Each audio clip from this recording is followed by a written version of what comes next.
House prices in the UK jumped nearly 5% last year. Interest rates hit their highest point in 15 years. So why didn't the market collapse like everyone predicted? The answer is going to shock you, and what's coming next could change everything for British homebuyers. Right now, the UK property market is caught in the middle of something unprecedented. Rates have been slashed twice since August, dropping from that peak of 5.25% down to 4%. Sounds like good news, right? But here's what the headlines aren't telling you. Mortgage rates are still sitting around 5% for most buyers, and millions of homeowners haven't felt the pain yet. They're still on old fixed deals from when rates were rock bottom. That's about to change. Before we dive deeper into this mess, make sure you hit that like button and subscribe to Property Reporter. We're bringing you the latest UK property and housing news that actually matters, cutting through the noise to show you what's really happening in the market. Let's rewind to understand how we got here. Back in late 2021, you could get a mortgage for under 2%. The Bank of England's base rate was practically nothing. Then inflation exploded, energy prices went through the roof, the cost of everything from bread to petrol skyrocketed. The Bank of England panicked and started hiking rates aggressively. Within 18 months, rates went from nearly 0 to 5.25%. It was one of the fastest rate hiking cycles in British history. Every economist, every property expert, every financial journalist made the same prediction. House prices were going to crash. Some forecasts showed falls of 10%, even 15%. Estate agents braced for disaster. Sellers held off listing their homes. The market was supposed to freeze, then collapse. Except that's not what happened. Prices barely flinched. They stumbled slightly in late 2022, dropped maybe 5% in some areas, then started climbing again. By the end of 2024, prices were higher than they'd been at the previous peak. The crash everyone predicted never came. But there's another storm brewing right now that nobody saw coming, and it's creating absolute chaos in the market. April 2025 marked a massive shift in stamp duty rules, and the deadline triggered a buying frenzy unlike anything we've seen in years. Here's what changed. Before April, first-time buyers paid zero stamp duty on properties up to £425,000. That threshold just dropped to £300,000. If you're buying a £400,000 home, you went from paying nothing in tax to paying £5,000 overnight. For regular buyers, the tax-free threshold dropped from £250,000 all the way back down to £125,000. That's an extra £2,500 in tax for anyone buying an average-priced home. March 2025 saw an absolute scramble. Buyers were desperately trying to complete purchases before the deadline. Estate agents were working around the clock. Solicitors were overwhelmed. Everyone wanted to beat the tax increase. Nationwide predicted exactly this would happen. They said we'd see a massive spike in March, then a corresponding slump for 6 months after. That's exactly what's playing out right now. The property market is experiencing whiplash. Sales are down. Buyers who missed the deadline are sitting on the sidelines, wondering if they should wait for prices to fall now that fewer people can afford to buy.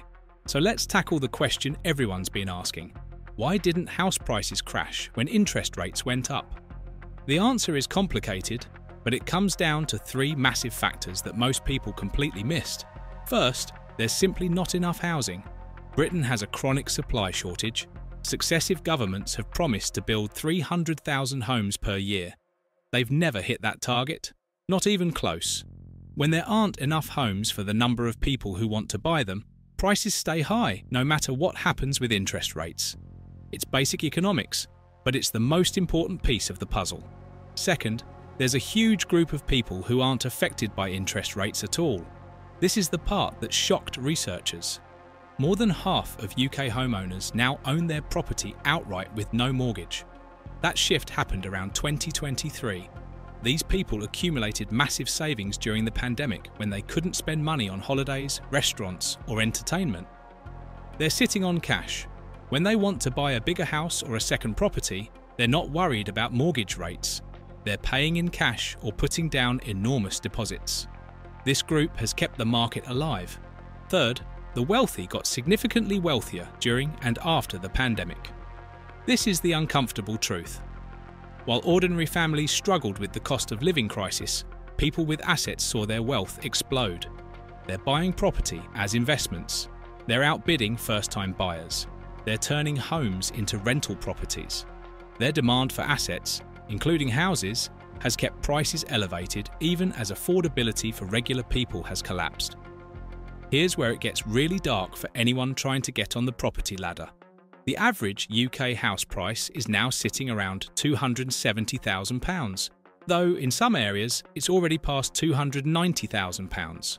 First-time buyers in most of the country need a deposit of at least £27,000 for a 10% deposit, and that's if they can even find something at that price. In London and the South East, you're looking at needing £50,000 or more just for the deposit. For someone earning the median UK salary of around £34,000, saving that deposit would take years, maybe a decade, and that's assuming house prices don't keep rising while they save. But they will keep rising. Meanwhile, rents have absolutely exploded. Private rents went up 9.1% in the last year alone. That's one of the biggest annual increases ever recorded. Young people are stuck paying record rents, which makes it nearly impossible to save for a deposit, which means they stay renting forever. Which means landlords can keep pushing rents higher because demand is insane. It's a vicious cycle, and there's no escape for millions of people. Here's something that's flying under the radar, but it's absolutely crucial. 3/4 of UK mortgages are on fixed rates. That sounds boring, but it's actually terrifying. Here's why. When the Bank of England started hiking rates in 2021, most homeowners didn't feel it immediately. They were locked into cheap fixed-rate deals from the pandemic era. Some are still on rates below 2%, but those deals are ending. The Bank of England estimates that 4.4 million households, nearly half of all mortgage holders, still need to remortgage onto higher rates between now and the end of 2027. When they do, their monthly payments are going to jump dramatically. We're talking about increases of £200, £300, even £500 per month for some families. That pain is still coming. The mortgage crisis hasn't even fully hit yet. So what's actually going to happen in 2025 and 2026? The forecasts are all over the place, but there are some clear trends emerging. Most major lenders and property analysts are predicting further house price growth of between 2% and 4% this year. That might not sound like much, but it means prices are going higher, not lower. For first-time buyers already struggling, that's devastating news. Every month they wait, homes become less affordable. Interest rates are expected to keep falling throughout 2025. The Bank of England has already cut twice, and markets are pricing in more cuts to come. Rates could end the year somewhere between 3.5% and 4%. That should help with affordability, but here's the catch. When rates fall, it tends to push house prices up because more people can suddenly afford to borrow. It's a double-edged sword. Inflation is slowly coming back down toward the Bank of England's 2% target. It's currently hovering between 2.8% and 3%, depending on which measure you look at. That's good news for rate cuts, but it also means the cost of living crisis isn't going away anytime soon. People are still being squeezed, wages aren't keeping up. The dream of home ownership is slipping further away for millions. But here's where the story gets really interesting. The UK property market isn't one market. It's dozens of different markets, and they're moving in completely opposite directions. Northern cities are absolutely booming. Manchester, Birmingham, Leeds, Liverpool. These places are seeing strong, consistent price growth of 2% to 3% or more. Why? Because they're still relatively affordable compared to the south. Young professionals are moving there for jobs. Investors are piling in because rental yields are better. There's regeneration happening. Transport links are improving. These cities are on the rise. London and the South East are a completely different story. Price growth has basically stalled. In some parts of London, prices are actually falling. The average time it takes to sell a property in London has jumped 20% compared to last year. It's now taking 45 days on average to find a buyer. That's slow. Sellers are getting nervous. Properties are sitting on the market longer. The problem is simple. Prices in London and the South East are already so astronomically high that even with rate cuts, most people just can't afford to buy. A first-time buyer in London needs a household income of well over £100,000 to afford an average home. That's completely unrealistic for the vast majority of people. The market there is running out of buyers. This regional divide is only going to get wider. If you're a first-time buyer looking at London or anywhere in the South East, you're essentially priced out unless you have significant family wealth. The stamp duty changes hit these areas hardest because property prices are already above the new thresholds. Meanwhile, if you're in Manchester or Leeds, the market is still moving. It's tough, but it's not impossible. The geography of opportunity in Britain is shifting, and it's shifting fast. Now let's talk about something that's causing absolute panic among renters. Landlords are threatening to leave the market in droves, and if they actually do it, the rental crisis is going to get so much worse. Here's what's happening. The government increased the stamp duty surcharge on additional properties from 3% to 5% back in October 2024. Then, from April 2025, landlords buying properties between £125,000 and £250,000 face an extra 2% charge on top of everything else. Buy-to-let is becoming significantly more expensive from a tax perspective. Landlords are also dealing with higher mortgage rates, stricter regulations, and political pressure. Many are looking at their portfolios and thinking, it's not worth it anymore. If landlords start selling up, where does that leave renters? In theory, it could mean more properties come onto the market for first-time buyers. But in reality, most of those properties will be snapped up by wealthier buyers or other investors. Meanwhile, the rental supply will shrink. Fewer rental properties means even more competition for what's left. That means rents will keep climbing. Experts are warning that any increase in costs for landlords will be passed directly to tenants. It's already happening. Rents have never been higher, and there's no sign of them coming down. For the millions of people in Generation Rent, this is a nightmare scenario. They're already spending 40%, sometimes 50% of their income on rent. If rents keep rising, saving for a deposit becomes literally impossible.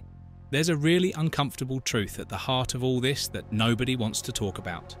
The UK housing market is designed to benefit people who already own property, and it punishes everyone else. If you're a homeowner, especially if you're mortgage-free or you bought years ago when prices were lower, rising house prices feel great. Your wealth is increasing. You feel richer. You can borrow against your home if you need to. You have security. But if you're young, if you're renting, if you don't have wealthy parents who can help with a deposit, rising house prices are a disaster. They represent a lifetime of financial struggle. They mean you'll never own your own home. They mean you'll be at the mercy of landlords forever. They mean you can't build wealth the way previous generations did. The ugly reality is that the British economy has become addicted to rising house prices. Governments are terrified of a crash because so much of the economy depends on property values staying high. Consumer spending, bank stability, pension funds, construction jobs. It's all tied to housing. So even though rising prices are destroying opportunities for young people, policymakers are quietly relieved when prices keep going up. They say they want affordability, but their actions show they want stability, which means keeping prices high. What's coming next is more of the same, but worse. Interest rates will keep falling slowly through 2025 and into 2026. That will give the market a boost. More buyers will be able to afford mortgages. Prices will keep rising, maybe 2% to 3% per year.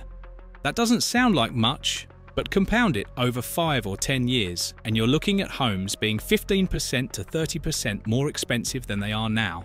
The wealth gap will widen. People with property will get richer.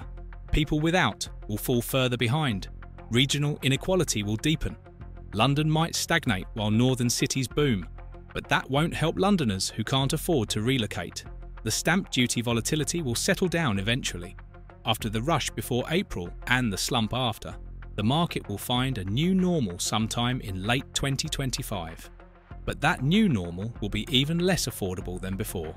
First-time buyers will need bigger deposits. They'll be older when they finally get on the ladder, if they ever do. More people will rely on the bank of mum and dad. Inheritance will become the primary way people acquire property wealth. That's not a healthy housing market. That's an aristocracy. Here's what needs to happen, even though it probably won't. Britain needs to build significantly more homes, not just any homes, but affordable homes in places where people actually want to live. The planning system needs reform. Councils need resources. Developers need incentives to build for regular buyers, not just luxury flats for investors. Stamp duty needs a complete overhaul. Taxing people for moving home is economically insane. It stops people from downsizing. It stops people from moving for work. It gums up the whole system. The tax should be on ownership, particularly on people who own multiple properties, not on transactions. Rents need to be controlled. This is controversial, but it's necessary. If rents keep rising at 9% per year, an entire generation will be financially crippled. Other countries manage this. Britain could too. The government needs to accept that the era of ever-rising house prices has to end. Not crash, not collapse, but stabilise. Prices should grow slowly in line with wages, not race ahead of them. That would mean years of flat or slightly falling prices to let wages catch up. It would mean some homeowners don't see their wealth increase, but it would mean a fairer society. It would mean young people have hope. None of this is likely to happen because it requires political courage, and housing is too politically sensitive. Too many voters are homeowners who don't want their wealth to shrink. Too many politicians own multiple properties themselves. The system is rigged to maintain the status quo, even though the status quo is unsustainable and deeply unfair. So here's the bottom line. The UK housing market survived high interest rates because of supply shortages, cash buyers, and wealth concentration among property owners. Prices didn't crash, they're still rising. The stamp duty changes created short-term chaos but won't solve the underlying crisis. Interest rates are coming down, which will probably push prices even higher. First-time buyers are being systematically priced out, especially in the south. Renters are trapped paying record rents with no way to save. Millions of mortgage holders are about to see their payments jump as cheap fixed-rate deals end. The regional divide is widening. The wealth gap is exploding. This isn't a functioning housing market. It's a crisis dressed up as success. Rising house prices are not a sign of a healthy economy. They're a sign of a broken one. Until we fundamentally change how we think about housing, treating it as a basic need rather than an investment vehicle, this crisis will only get worse. More people will be locked out. More wealth will concentrate at the top. More young people will give up on ever owning a home. If you found this deep dive valuable, make sure you're subscribed to Property Reporter. We're tracking every development in the UK housing market, bringing you the news and analysis you need to understand what's really happening. Hit that like button if this video opened your eyes to what's actually going on. Drop a comment and let us know your experience with the housing market. Are you a first-time buyer struggling to save? A homeowner worried about remortgaging? A renter watching prices spiral out of reach? We want to hear your story. The UK property market is at a crossroads, and what happens next will define the financial futures of millions. Stay informed, stay ahead, stay with Property Reporter.